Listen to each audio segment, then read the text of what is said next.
Food chain ಅಂತ ಕರಿತೀವಿ. ನಾವು ಫುಡ್ ಚೈನ್ ಅಂದ್ರೆ ಫಸ್ಟ್ ಒನ್ ಏನಪ್ಪಾ, ಡೆಫಿನೇಷನ್ ಅಂತ ಕರಿತೀವಿ. ನಾವು ಡೆಫಿನೇಷನ್ ಬಗ್ಗೆ ನೋಡಿದ್ರೆ ಫುಡ್ ಚೈನ್ ಬಗ್ಗೆ ಏನಪ್ಪ, ಫುಡ್ ಚೈನ್ ಅಂದ್ರೆ ಇಟ್ಸ್ ಅ ಸಿಂಗಲ್ ಚೈನ್ ಅಂದ್ರೆ ಗೊತ್ತಿರ್ಬೇಕು. ಇಲ್ಲಿ ಒಂದಾದ್ಮೇಲೆ ಒಂದೊಂದು different trophic levels. It's a single trophic level, single trophic level. And ಇದನ್ನೇನಂತ ಕರಿತೀವಿ, ಫುಡ್ ಚೈನ್ ಅಂತ ಕರಿತೀವಿ. ಇವೇ ಮೋಸ್ಟ್ ಇಂಪಾರ್ಟೆಂಟ್ ಟ್ರಾಪ್ಸ್ ಕೊಡೋದು ಎಕ್ಸಾಮ್ ಅಲ್ಲಿ. ಫುಡ್ ಚೈನ್ ಅಂದ್ರೆ ಸಿಂಗಲ್ ಟ್ರಾಪಿಕ್ ಲೆವೆಲ್ಸ್ ಇರ್ತವೆ, ಅಂದ್ರೆ ಪ್ರೊಡ್ಯೂಸರ್ಸ್ ಇರ್ತವೆ, primary consumers, secondary, tertiary and quaternary ಅಂತ. ಓಕೆನಾ? ಉದಾಹರಣೆ ಕೊಡ್ಬೋದಾ ಇಲ್ಲಿ? ಉದಾಹರಣೆ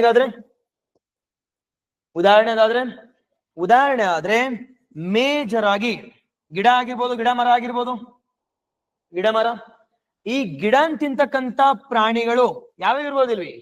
ಹಸು ಆಗಿರ್ಬೋದು, ಜಿಂಕೆ ಆಗಿರ್ಬೋದು, ಹೌದಾ ಇಲ್ವೋ? ಹಸು ಅಂತ ಕರಿತೀವಿ. ಈ ಹಸುನ ತಿಂತಕ್ಕಂತ ಪ್ರಾಣಿಗಳು ಯಾವಾಗಿರ್ಬೋದು ಇಲ್ಲಿ? ಯಾವಪ್ಪ ಅಂತಂದ್ರೆ ಇಟ್ ಇಸ್ ಕಾರ್ನಿವರ್ಸ್ ಅಂತ ಕರಿತೀವಿ. ಉದಾಹರಣೆ ಯಾವ್ದು ಸರ್ ಅಂತಂದ್ರೆ ಸಿಂಹ ಆಗಿರ್ಬೋದು.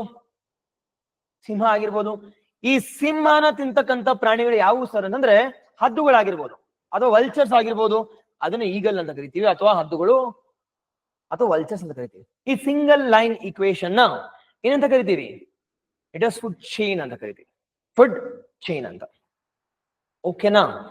ಮಲ್ಟಿಪಲ್ ಫುಡ್ ಚೈನ್ಸ್ ಇದ್ರೆ ಫುಡ್ ವೆಬ್ ಅಂತ. ಮಲ್ಟಿಪಲ್ ಫುಡ್ ಚೈನ್ಸ್ ಇದ್ರೆ ಬರ್ಕೊಬಿಡಿ ಇಲ್ಲಿ. ಮಲ್ಟಿಪಲ್ ಫುಡ್ ಚೈನ್ಸ್ ಅಂದ್ರೆ ಅದನ್ನ V call it as food web ಅಂತ. ಓಕೆ, ಉದಾಹರಣೆ ಆಯ್ತಾ? ನಾವು ಮೂರನೇದೇನು ಸರ್ ಅಂತಂದ್ರೆ ವಿಧಗಳು, ಅಂದ್ರೆ ಟೈಪ್ಸ್ ಆಫ್ ಫುಡ್ ಚೈನ್ ಅಂತ ಕರಿತೀವಿ. ಏನಪ್ಪ ಟೈಪ್ಸ್ ಆಫ್ ಫುಡ್ ಚೈನ್ ಇಲ್ಲಿ? ಟೈಪ್ಸ್ ಆಫ್ ಫುಡ್ ಚೈನ್ ಯಾವ್ಯಾವು? ಟೈಪ್ಸ್ ಆಫ್ ಫುಡ್ ಚೈನ್ ನೋಡೋದಾದ್ರೆ ಎರಡು ವಿಧ are two types of food chains ಇದಾವೆ. Two types of food chain. ಒಂದು ನೋಡೋದಾದ್ರೆ ಗ್ರೇಸಿಂಗ್ ಅಂತ ಕರಿತೀವಿ. ಅಂಡ್ ಎರಡನೇದು ನೋಡೋದಾದ್ರೆ ಡೆಟ್ರಿಓರಸ್ ಫುಡ್ ಚೈನ್ ಅಂತ, ಅಥವಾ ಡೆಟ್ರಿಟಸ್ ಫುಡ್ ಚೈನ್ ಅಂತ ಕೂಡ ಕರಿತೀವಿ. Detritus food chain or detritus food chain ಅಂತ ಕೂಡ ಕರಿತೀವಿ. ನಾವು ಗ್ರೇಸಿಂಗ್ ಅಂದ್ರೆ ಏನು, ಡೆಟ್ರಿಟಸ್ ಫುಡ್ ಚೈನ್ ಅಂದ್ರೆ ಏನು? ಬೇಗನೆ ಗ್ರೇಸಿಂಗ್ ಅಂದ್ರೆ ಏನಪ್ಪಾ? ಮೇಜರ್ಲಿ ಗ್ರೇಸಿಂಗ್ ಅಂದ್ರೆ the starting organism in the food chain ಏನಿರುತ್ತೆ ಇಲ್ಲಿ? ಪ್ಲಾಂಟ್ಸ್ ಅಥವಾ ಪ್ರೊಡ್ಯೂಸರ್ಸ್ ಆಗಿರ್ತವೆ. ಗ್ರಾಸ್ ಅಲ್ಲ, ಪ್ರೊಡ್ಯೂಸರ್ಸ್. ಓಕೆ ಅಲ್ಲ? ಸ್ಟಾರ್ಟಿಂಗ್ ಫುಡ್ ಚೈನ್ ಏನಿರ್ತವೆ ಇಲ್ಲಿ? ಪ್ರೊಡ್ಯೂಸರ್ಸ್. ಓಕೆ, ಪ್ರೊಡ್ಯೂಸರ್ಸ್ ಆದ್ಮೇಲೆ ಕನ್ಸ್ಯೂಮರ್ಸ್ ಆದ್ಮೇಲೆ ಡಿಕಂಪೋಸರ್ಸ್ ಬರುತ್ತೆ. ಓಕೆ ಅಲ್ವಾ? ಎಸ್. ಅದೇ ಡೆಟ್ರಿಟಸ್ ಫುಡ್ ಚೈನ್ ಅಲ್ಲಿ ನೋಡೋದಾದ್ರೆ ಇನಿಷಿಯೇಷನ್ ಏನಿರುತ್ತೆ ಅಥವಾ ಸ್ಟಾರ್ಟಿಂಗ್ ಏನಿರುತ್ತೆ ಸರ್ ಅಂತಂದ್ರೆ ಡೆಡ್ ಅಂಡ್ ಡಿಕೆ ಅಂತ ಮಾತಾಡ್ತೀವಿ.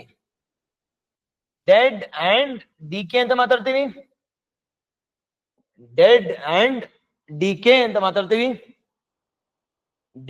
ಅಂಡ್ ಡಿಕೆ ಅದಾದ್ಮೇಲೆ ಎರೆಹುಳು ಆಗಿರ್ಬೋದು ಅಥವಾ ಅರ್ಥೋಮ್ ಆಗಿರ್ಬೋದು. ಅದಾದ್ಮೇಲೆ ಮೂರನೇದೇನ್ ಬರುತ್ತೆ? ಮೂರನೇದು ಕ್ರೌ ಅಥವಾ ಯಾವ್ದೋ ಒಂದು ಪಕ್ಷಿ ಬರುತ್ತೆ ಅಷ್ಟೇ. ನಾಲ್ಕನೇದು ಲಾಸ್ಟ್ ಒಂದ್ ಸ್ವಲ್ಪ ಇದ್ರದ್ದು ಯುನಿಕ್ನೆಸ್ ನೋಡೋದು, ಫುಡ್ ಚೈನ್ ಯುನಿಕ್ನೆಸ್ ನೋಡೋದಾದ್ರೆ ಏನಪ್ಪಾ ಇದ್ರದ್ದು ಯುನಿಕ್ನೆಸ್ ಇಲ್ಲಿ? ಇದು ನೇಚರ್ ಎಕ್ಸಿಸ್ಟ್ ಆಗತ್ತಾ? It does not exist in nature. ನಮ್ಮ ಪರಿಸರದಲ್ಲಿ ಅಥವಾ ನಮ್ಮ ಎನ್ವೈರನ್ಮೆಂಟ್ ಅಲ್ಲಿ ಅಥವಾ ನಮ್ಮ ಪರಿಸರದಲ್ಲಿ ಎಕ್ಸಿಸ್ಟ್ ಆಗಲ್ಲ. ಓಕೆ ಅಲ್ಲ? ಎನ್ವೈರನ್ಮೆಂಟ್ ಅಥವಾ ಪರಿಸರದಲ್ಲಿ ಎಕ್ಸಿಸ್ಟ್ ಆಗದೇ ಇಲ್ಲ. ಅಂಡ್ ಎರಡನೇದು ನೋಡೋದಾದ್ರೆ ಸ್ಟೇಬಲ್ ಇರುತ್ತಾ, ಇನ್ಸ್ಟೇಬಲ್ ಇರುತ್ತಾ? ಇನ್ಸ್ಟೇಬಲ್ ಅಂದ್ರೆ ಲೆಸ್ಸರ್ ಸ್ಟೆಬಿಲಿಟಿ ಅಂತ ಕೂಡ ಕರಿತೀವಿ. ಲೆಸ್ಸರ್ ಸ್ಟೆಬಿಲಿಟಿ ಇರುತ್ತೆ. Single food chain has lesser stability ಅಂತ ಕರಿತೀವಿ. ಅಂಡ್ ಮೂರನೇದು ನೋಡೋದಾದ್ರೆ ಬೇಕು ಅನ್ನೋದು ಆಲ್ರೆಡಿ ನಾವು ಬರ್ಸಿದೀವಿ. ಇಟ್ ಇಸ್ ಸಿಂಗಲ್ ಸ್ಟೇಜ್ ಇರುತ್ತೆ. ಓಕೆನಾ? ಇದನ್ನ ಏನಂತ ಕರಿತೀವಿ? ಫುಡ್ ಚೈನ್ ಅಂತ. ಅದೇ ಫುಡ್ ವೆಬ್ ನೋಡೋಣ. ಫುಡ್ ವೆಬ್ ನೋಡೋದಾದ್ರೆ ಫುಡ್ ವೆಬ್ ಅಂತ ಕರಿತೀವಿ. ಸರ್ ಏನು ಸರ್ ಫುಡ್ ವೆಬ್ ಅಂದ್ರೆ? ಏನಪ್ಪ ಫುಡ್ ವೆಬ್ ಅಂದ್ರೆ? ಸೇಮ್ ಬ್ಲೂ ಪ್ರಿಂಟ್ ಫಾಲೋ ಮಾಡೋಣ. ಡೆಫಿನೇಷನ್ ಏನಪ್ಪ? ಡೆಫಿನೇಷನ್ ಇಲ್ಲಿ a group of food chains ಅಥವಾ ನೀವು ಹೇಳ್ದಂಗೆ multiple food chains we call it as ಏನಂತ ಕರಿತೀವಿ? Food web. Multiple food chains we call it as, ಬೇಗನೆ, multiple food chains we call it as food web ಅಂತ. Multiple food chains we call it as food web ಅಂತ ಕರಿತೀವಿ. ಓಕೆನಾ? Multiple food chains ಇದ್ರೆ ಅದನ್ನ food web ಅಂತ ಕರಿತೀವಿ. ಉದಾಹರಣೆ, ಗ್ರಾಸ್ ಅಥವಾ ಹುಲ್ಲು, ಇದನ್ನ ತಿಂತಕ್ಕಂತ ಮೊಲ ಅಂತ ಕರಿತೀವಿ. ರ್ಯಾಬಿಟ್, ಮೊಲ. ಈ ಮೊಲನ ತಿಂತಕ್ಕಂಥದ್ದು ಯಾವುದು? ಲೈನ್ ತಿನ್ನತ್ತಾ? ರೇರ್ ಆಗಿ ತಿನ್ನದ ಅಷ್ಟೇ ಅದು. ಓಕೆ, ನಾರ್ಮಲ್ ಆಗಿ ಉಲ್ಫ್ ಅನ್ಕೋಣ. ಈ ಉಲ್ಫ್ ನ ಲಯನ್. ಓಕೆ ಓಕೆ, ಅದಾದ್ಮೇಲೆ ಈಗಲ್ ಬರುತ್ತೆ. ನಾವು ಅದೇ ರೀತಿ ಹುಲ್ನ ತಿಂತಕ್ಕಂಥದ್ದು ನೆಕ್ಸ್ಟ್ ನೋಡೋದಾದ್ರೆ ಹಸು ಆಗಿರ್ಬೋದು, ಆ ಹಸುನ ತಿಂತಕ್ಕಂಥದ್ದು ಉಲ್ಫ್ ಕೂಡ ಆಗಿರ್ಬೋದು ಅಥವಾ ಲಯನ್ ಕೂಡ ಆಗಿರ್ಬೋದು. ಓಕೆನಾ?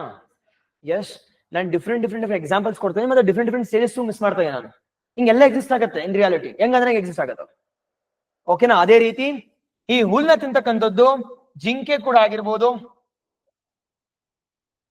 ಓಕೆನಾ?